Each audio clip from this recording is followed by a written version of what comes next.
Hello everyone, welcome back with yummy cake recipes. तो आज का केक हमारा बिल्कुल ही सिंपल सा है और ये केक हमारा हाफ केजी में बनेगा। तो इसीलिए मैंने यहाँ पर ये 6 इंच का केक टिन लेकर इसको अच्छी तरह से ऑयल से ग्रेस कर दी है और फिर बटर पेपर पर प्लेस कर दी है। अब मैंने यहाँ पर 5 मिनट के लिए पैन को प्री हीट होने के लिए रख दी है। अब चलिए हम बैटर बना लेते हैं। तो मेरा जो मेजरिंग कप है वो 240 ml का है। ये हमारा हाफ केजी केक है, इसलिए मैंने यहाँ पर 1 कप प्रीमिक्स ली है। अब हम इसको अच्छी तरह से छान लेंगे। छानने से क्या होगा ना, हमारा जो बैटर बनेगा वो एकदम लम्स फ्री बनेगा। अब हमें इसमें 1 टीस्पून ऑयल ऐड कर देनी है और पानी हमें हमेशा थोड़ी थोड़ी करके ही ऐड करनी है। पानी का हमें कोई मेजरमेंट नहीं लेनी है। तो ये हमारा बटरस्कॉच केक बनेगा, इसलिए मैंने यहाँ पर बटरस्कॉच एसेंस ऐड कर दी है। अब हम इसको अच्छी तरह से मिक्स कर लेंगे और सारे ही बैटर को टिन में ट्रांसफर कर देंगे। और लास्ट में हमें टिन को थोड़ी सी टैप टैप कर देनी है ताकि उसके अंदर जो भी एयर बबल्स होगी ना वो रिमूव हो जाएगी। अब हम इसको 40 to 45 मिनट के लिए लो फ्लेम में बेक होने के लिए रख देते हैं। तो जब तक हमारा केक बेक हो रहा है तब तक हम यहाँ पर क्रीम को बीट कर लेते हैं। तो मैंने ना यहाँ पर डिलाइट की व्हिप्ड क्रीम यूज की है। आपके यहाँ जो भी व्हिप्ड क्रीम मिलती है आप उसको यूज कर सकते हैं। अब मैं यहाँ पर आपको क्रीम को बीट करने का परफेक्ट तरीका बताती हूँ। आप जब भी क्रीम को बीट करने जाएंगे ना, उससे थोड़ी देर पहले ही आपको क्रीम को रूम टेम्परेचर में बाहर निकाल कर रख देनी है ताकि हमारे जो क्रीम में आइस क्रिस्टल्स होंगे ना वो रिमूव हो जाएगी और हमारी क्रीम थोड़ी सी लिक्विड फॉर्मेट में आ जाएगी। और फिर हम जब क्रीम को बीट करेंगे ना तो हमारी क्रीम एकदम परफेक्ट बनेगी। और हमें हमेशा लो से मीडियम और मीडियम से हाई करके स्टीपी के अंदर क्रीम को बीट करनी है।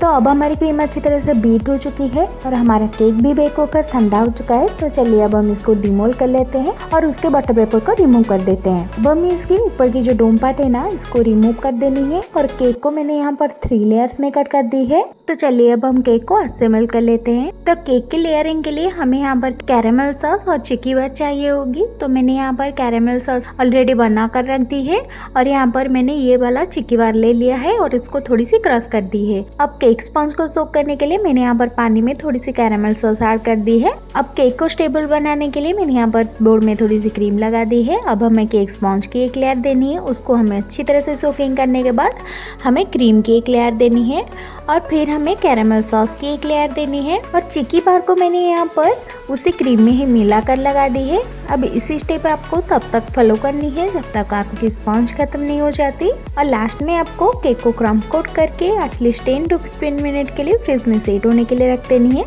हम क्रम्ब कोट इसीलिए करते हैं ताकि हमारे केक स्पंज से जो छोटी छोटी सी क्रम्ब्स निकल के आती है ना वो हमारी फाइनल फिनिशिंग के बाद कोई दिक्कत नहीं देगी और हमारी जो फाइनल फिनिशिंग है ना वो एकदम ही स्मूथ और क्लियर बनेगी। अब मुझे इसके आउटर कवरिंग को ना एकदम ही व्हाइट रखनी थी, तो इसलिए मैंने यहाँ पर व्हाइट कलर के क्रीम से इसकी आउटर कवरिंग कर दी है। और साइड्स में मुझे इसी तरह की कॉम्ब इफेक्ट चाहिए थी, इसलिए मैंने यहाँ पर इसकी साइड को कॉम्ब कर दी है।